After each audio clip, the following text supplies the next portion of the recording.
Welcome back to the studio. Today's video is prompted by a few conversations I've had with a few members, more senior members it's fair to say, about lack of distance or distance dropping off their game, and how on earth they can replace it, or do they just have to put up with it.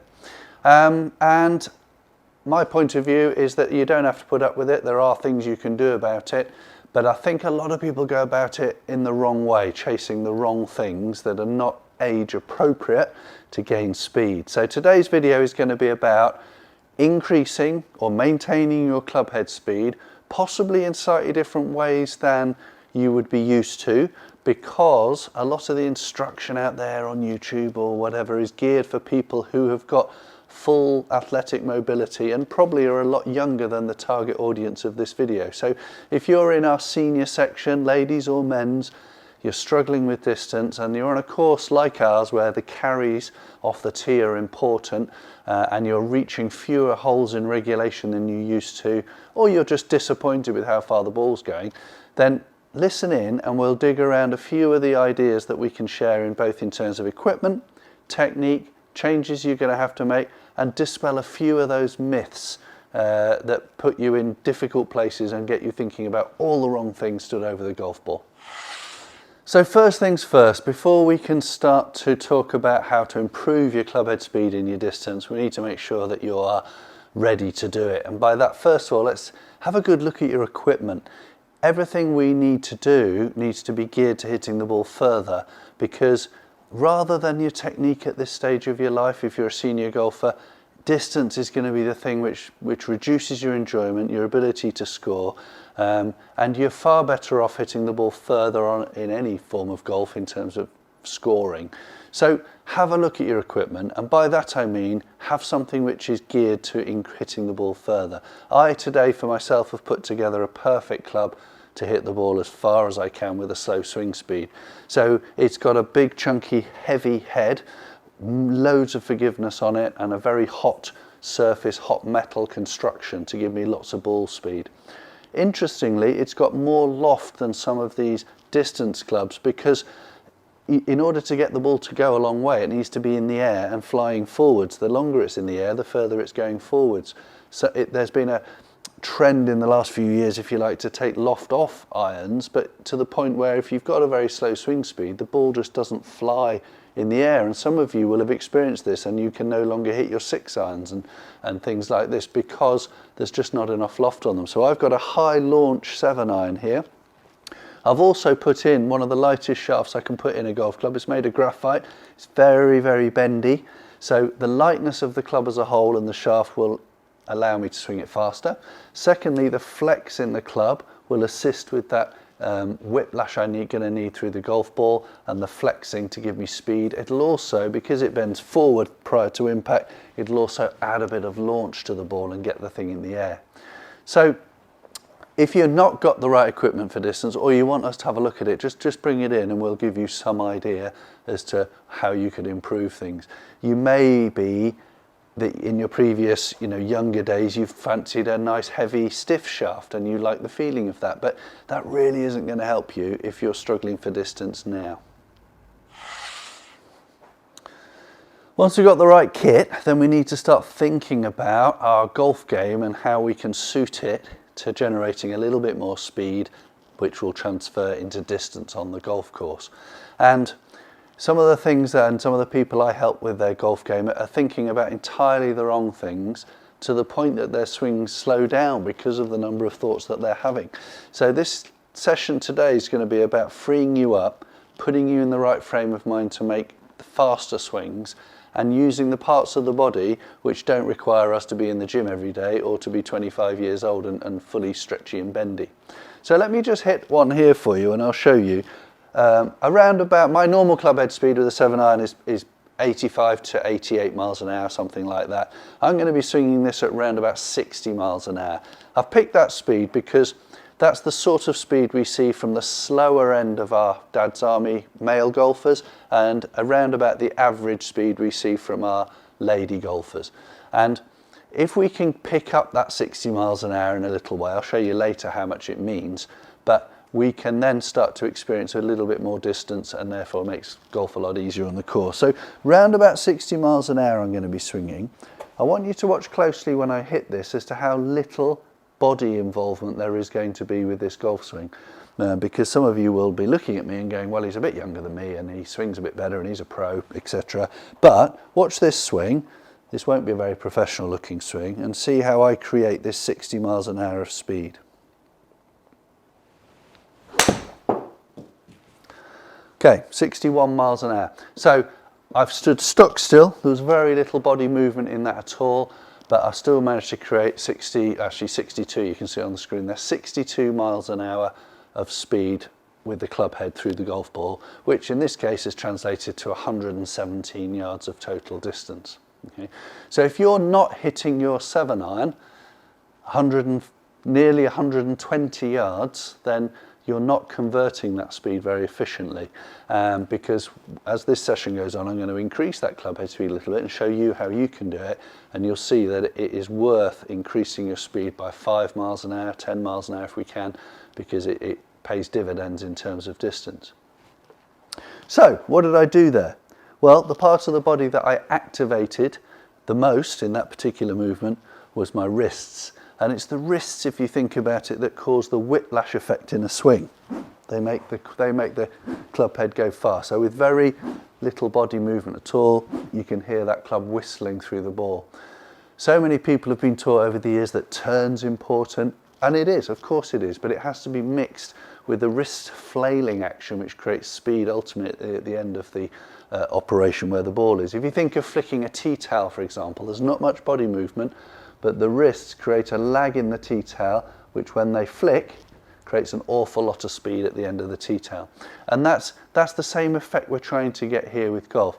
So many people pursue, increasing their turn, and of course, because they can't turn as well as they used to, this causes them all sorts of inconsistencies as they move off the golf ball to try and make that turn.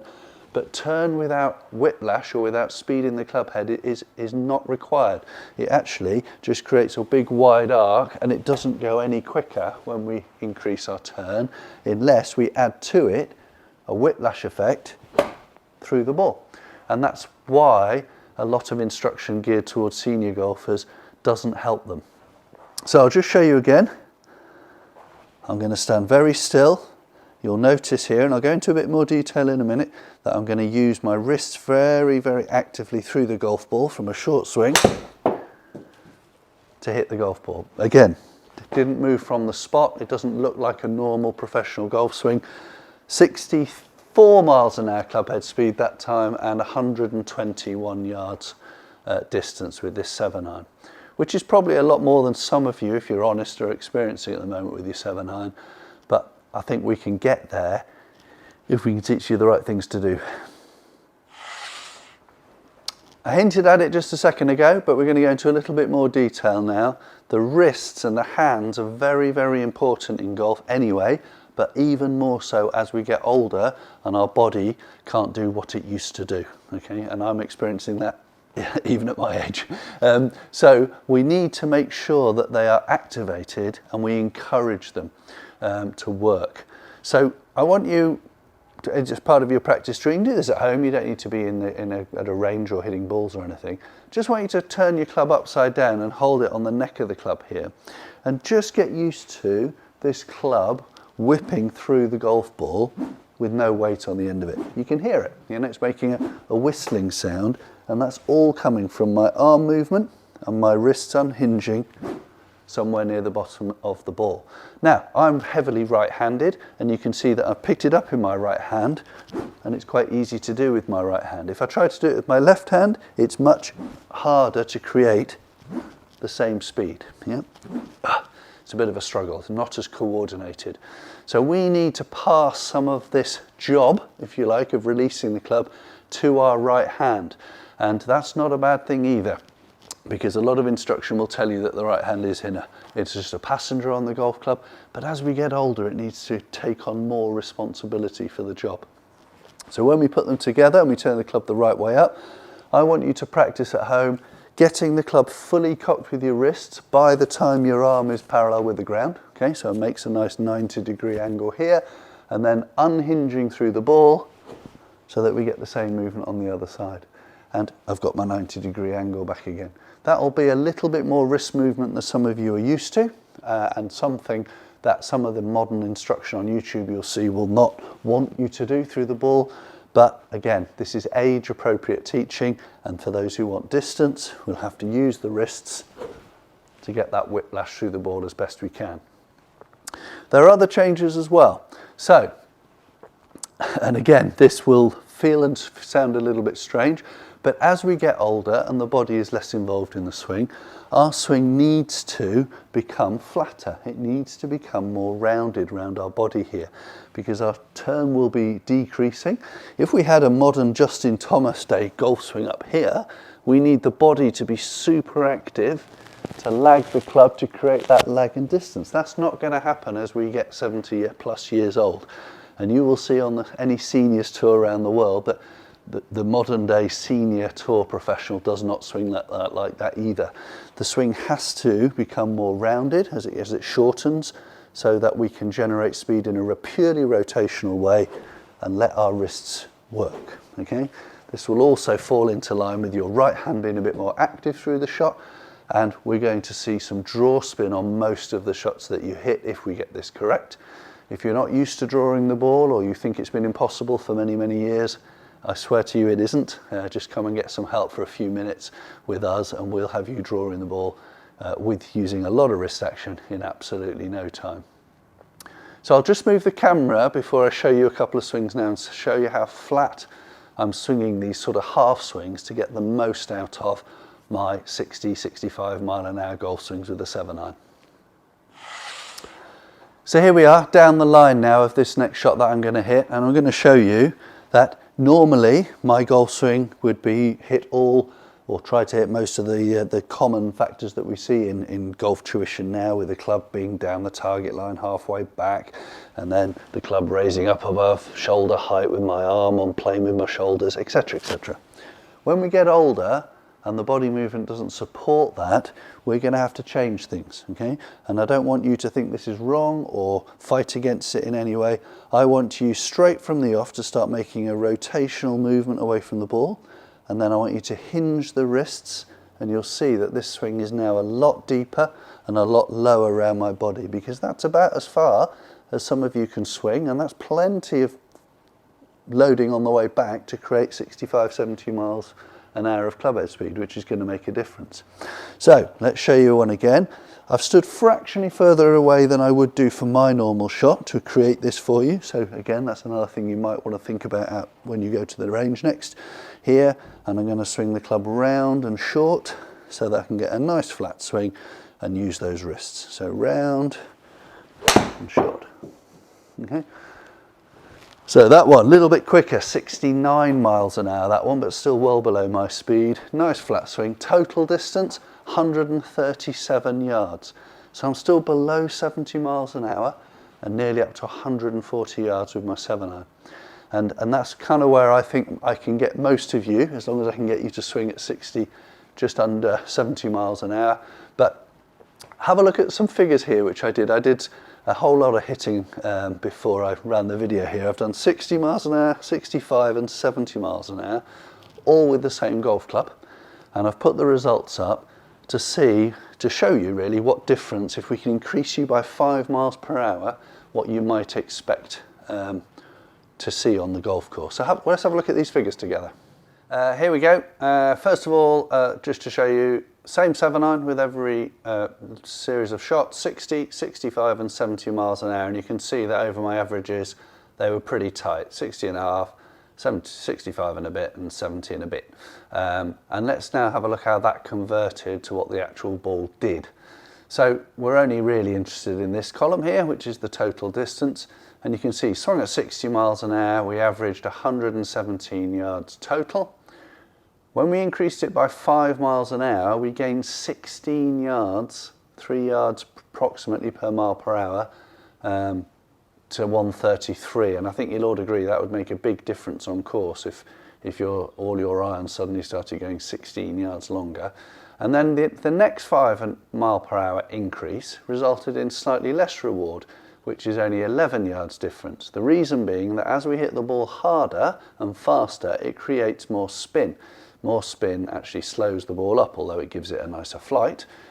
So some of that extra distance is lost. So your first increase in distance is often worth the most and worth working on.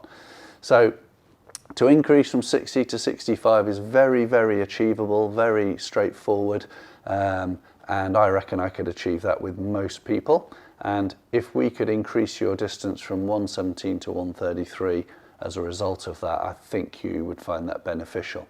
If you're not getting this sort of number from your 7-iron currently, I guarantee you're swinging around about that sort of number as a bare minimum. That would mean that your kit isn't quite geared up for the job either. So let us take an opportunity to have a quick look at your kit, make sure it's working for you, and then while we're doing that, we can have a quick look at your technique, get you to start thinking about the right sort of things and committing to a little bit of speed through the shot, because ultimately distance will improve your score more than consistency to some degree, because no matter how much we practice this game, there's only a certain level of consistency we can all achieve in strike.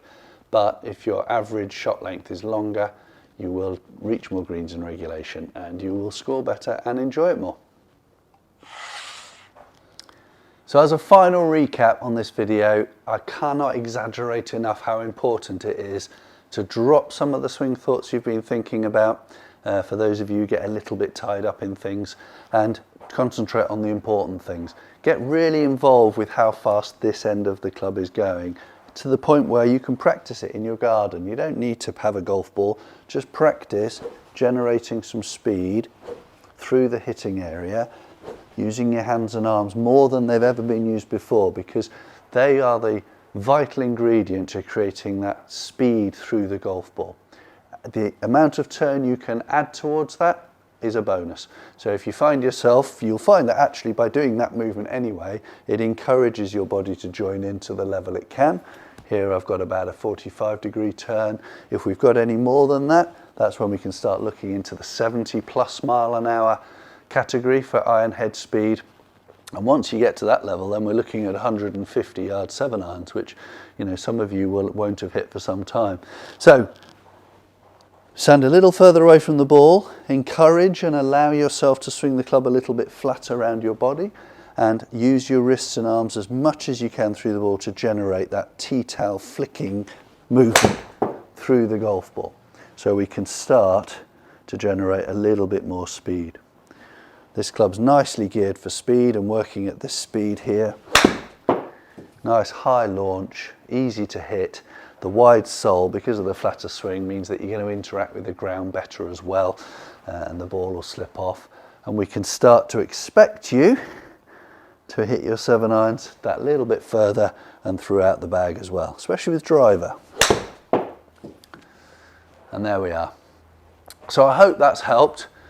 Please come and see us if you want us to help you with this, because I know it's a big issue for golfers as they get older, especially on courses like the Heathland ones around here and ours, where the carries are important. It forces you onto a front set of tees, perhaps before you're ready to go there.